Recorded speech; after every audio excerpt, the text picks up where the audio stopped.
The sun beat down mercilessly on the small frontier town, and the sound of jeers and coins clinking filled the air. A woman stood barefoot on a wooden platform, her wrists bound, her dress torn and dusty. Strangers' eyes roamed over her as if she were nothing more than cattle.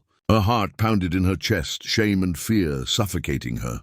She had been dragged from the wreckage of her home, sold into captivity, and now paraded in front of men whose intentions were as dark as the dust clouds swirling in the heat. She wanted to scream, but her voice caught in her throat. Then, in a moment of sheer desperation, she leapt from the platform, her feet hitting the ground hard as she ran. Shouts rang out behind her, boots pounding, but she did not look back.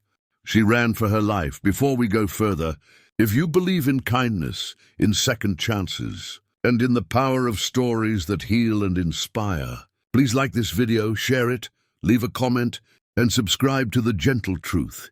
Your support helps us keep these powerful stories alive. The world blurred as she darted into the street, almost trampled by a horse. She stumbled, gasping, only to feel a sudden force. Reins pulled tight beside her. A rider loomed tall on a dark horse, his face shadowed by long hair and the harsh sun. He was Apache, broad-shouldered, fierce, his eyes sharp as arrows. He barked one command, short, firm, urgent: "Ride with me." Without thinking, she reached for his arm, and in one swift motion he hauled her up onto the saddle before him. Shouts exploded behind them as angry men gave chase, but the Apache warrior spurred his horse hard. Dust rose in a storm behind them as they galloped out of town, leaving hatred, greed, and captivity in the distance. The first miles were chaos. Her chest heaved with fear, the pounding hooves like thunder in her ears. The man did not speak, only held her steady with one strong arm as they crossed ravines, dry creek beds, and open prairie. She clung to the horse's mane, hair whipping her face, the world rushing past in a blur of fear and freedom. Hours later, when the town was far behind, they slowed. She could hardly breathe, trembling against him, and for the first time she dared to lift her head and look at the man who had taken her fate into his hands. His face was carved with strength, his eyes dark but not cruel. In them she saw not possession, not hunger, but something she had not known in years: protection. The following days tested them both. She was weak from hunger, her hands blistered, her feet cut. The Apache warrior hunted and shared his food, silent but steady, always watching the horizon for pursuit. He built her a small fire at night, gave her water from his flask, and though she was afraid, she felt safer with him than she had among her own kind. At first, she wondered if he meant to use her or ransom her, but his actions told another story. He treated her wounds with herbs, guided her steps when she faltered, and spoke few words, but with a gentleness that disarmed her fear.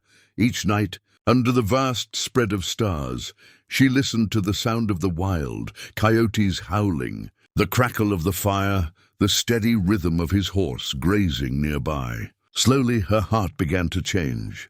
The woman who once trembled with shame on the platform now found herself lifting her chin, daring to breathe freely again. She asked herself why a stranger, and one from a people her own had been taught to fear, would risk his life to save her. And when she finally whispered this question aloud, he only answered with a quiet certainty, because no one deserved to live as a prisoner.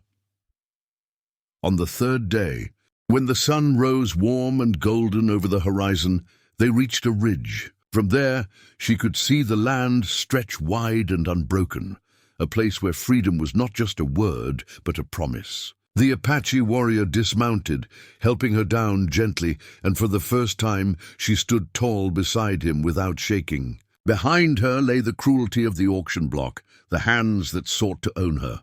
Before her lay a path she had never dreamed of, uncertain, wild, but alive with possibility. The bond between them was not of words, but of survival, respect, and unspoken gratitude. In his silence she found comfort. In his strength she found safety. And in his decision to act she rediscovered her own worth. When she closed her eyes, She could still hear the voice of that little boy in the crowd who had tugged on his father's arm and whispered, "Papa, why won't she move?" She realized now that she hadn't moved because she had believed herself broken, too weak to escape. But when the Apache grabbed the reins, he had not just given her a horse to ride, he had given her her life back. From that day on, she swore she would never again bow her head in shame. She would live, she would fight, and she would honor the stranger who had shown her that even in the darkest places, light could break through. If this story touched your heart, please like this video, share it, and subscribe to The Gentle Truth. Leave a comment below. Tell us what you felt, and let kindness and hope be the legacy we all carry forward. Special request, comment the word freedom if you believe every soul deserves dignity and a second chance.